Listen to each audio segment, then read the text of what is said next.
So LP SmartSide Siding and Trim is made out of engineered wood. And engineered wood is when you take trees, you chop them up into tiny little pieces, and then we treat each one of the flakes before we go ahead and compress them all back together again.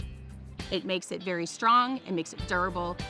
We have a great sustainability story. We use every part of that tree in the mill, even the bark that we take off the trees, we use to heat the thermal oils that run our machines and that heat our mills. It's so cool. I constantly hear from the contractors how much they enjoy working with our product. They can pick a board up in the middle, it'll flex and it doesn't snap or break.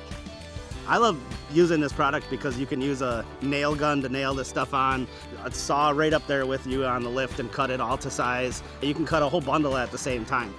We're striving to make sure that we're going to have a continuously awesome product that we can warranty and we can stand behind.